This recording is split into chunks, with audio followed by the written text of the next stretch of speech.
Hi, first grade. I hope you enjoyed this book about the little dog Gobi. Remember, we said this book actually happened, but they turned it into a fiction story.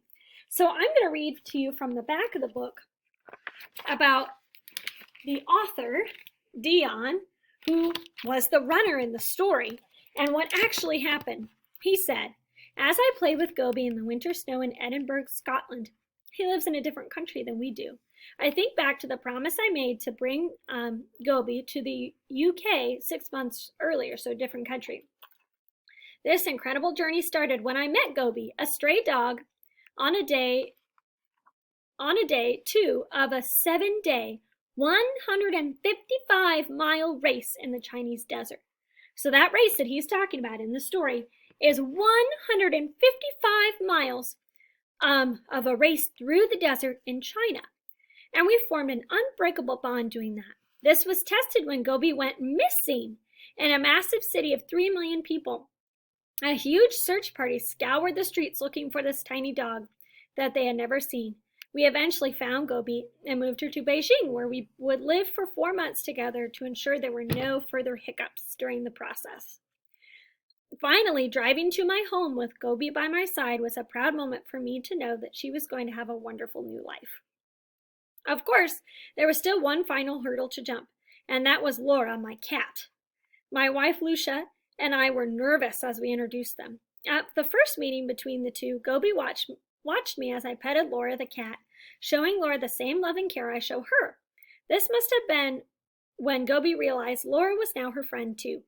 Watching them now chasing a tennis ball together in the lounge room or sleeping next to each other, it's amazing to see how much they already love each other. Gobi's life has changed forever. Mine too, but I wouldn't change a thing. I found my Gobi.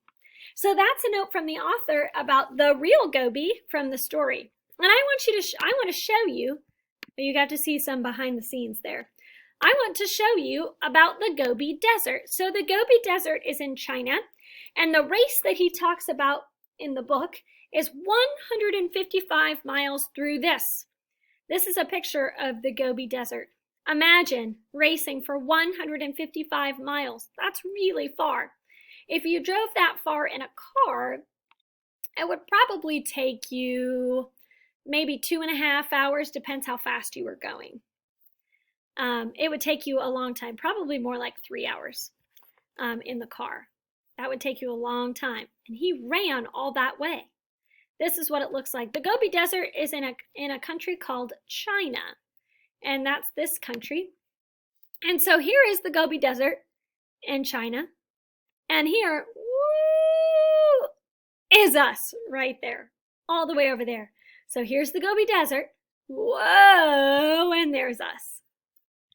And it looks like this, like a desert. So isn't that a cool story about how this man found this little dog and took it home to his home in a country called Scotland? Thanks for reading with me and learning some more about this story.